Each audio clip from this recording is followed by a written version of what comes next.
Hello दोस्तों, आज मैं फिर से हाजिर हूँ एक नई कहानी के साथ। ये कहानी है रूना साहा की। रूना साहा कोलकाता पश्चिम बंगाल से हैं। ये एक साधारण घरेलू महिला है। अब आपके दिमाग में आ रहा होगा कि इन्होंने ऐसा क्या किया है जो स्टोरी बन रही है।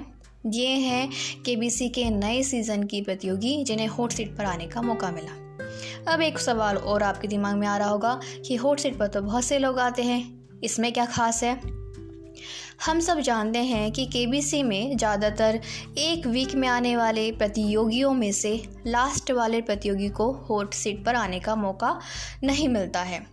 लेकिन इस बार जैसे चमत्कार हुआ और केबीसी टीम की तरफ से उन्हें हॉट सीट पर बैठने का मौका मिला, जो रूना साहा ने भी कभी सपने में नहीं सोचा होगा। हुआ क्या था कि जब लास्ट में केवल 2 प्रतियोगी रह गए थे और फर्स्ट फिंगर का उन्होंने आने का मौका नहीं मिला, तो बेहद निराश हो गई थी रूना साहा और रोने लगी थी। अब आप लोग सोच रहे होंगे कि केबीसी टीम के द्वारा उन पर दया की गई, रहम किया गया और उन्हें हॉट सीट पर आने का मौका मिल गया। चलो एक सेकंड के लिए मान भी लेते हैं कि उन पर सहानुभूति की गई, इसलिए उन्हें वहाँ बैठने का मौका हासिल हो गया।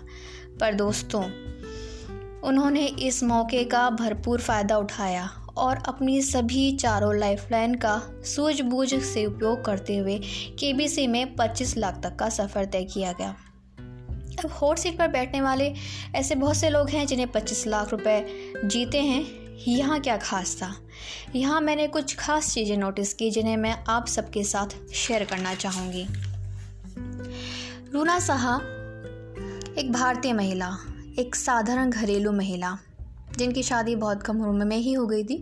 बीए पास करते करते उनकी शादी हो गई थी। अभी उनकी उम्र है 43 साल। लेकिन 43 साल की उम्र में भी परिवार, पति, दुनिया के सामने अपने आप को साबित करने की छटपटाहट थी उनमें।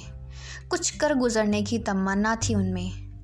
रूना ने एक बार बताई कि उन्होंने अपने पति से दान करने के लिए कुछ पैसे मांगे थे, तो उनके पति ने एक टका सा जवाब दे दिया, पहले खुद कमाओ फिर दान करना। उस समय उन्होंने क्या फील किया होगा, ये वो हर महिला जानती है जो आर्थिक रूप से पूरी तरह अपने परिवार के मर्दों पर डिपेंड है, चाहे वो पिता हो, भाई हो या पति हो। पर रूना ने हार नहीं मानी और अपने घर से ही साड़ी का बिजनेस शुरू किया। ये भी बड़ी अजीब बात है कि जिस पति ने उन्हें थोड़े से पैसे देने से मना कर दिया था, उसी पति के लिए वो जीती गई राशि से गाड़ी खरीदना चाहती हैं। कैसा विरोधाभास है ये भारतीय महिला का। चलो हम इस पर बात नहीं करते हैं। एक बात और, इस सफ़र में रूना की बेटी ने उनका पूरा साथ दिया। कहा जाता है कि एक बेटी की सच्ची दोस्त माँ होती है, लेकिन एक माँ की सच्ची दोस्त बेटी भी होती है। ये रूना की बेटी देबाशिता ने साबित किया। अब इस कहानी से हम क्या सीख सकते हैं? पहली चीज़, हमें कभी भी निराश नहीं होना, हार नहीं माननी है, चाहे मुसीबत पहाड़ जैसी बड़ी क्यों ना हो। दूसरी चीज़, मिले हुए मौक़ों का सदुपयोग करना चाहिए, माने कि मौके पर चौका मार देना चाहिए। तीसरी चीज़, मोस्ट इम्पॉर्टेंट, आप किसी भी एज में हो एक नई शुरुआत कर सकते हैं, जैसे कि रूना साहा ने किया। हमारे यहाँ 30 की उम्र पार करते करते बूढ़ा मानने लग जाते हैं हम अपने आप को और सोचते हैं कि अब हम कुछ कर नहीं सकते हैं।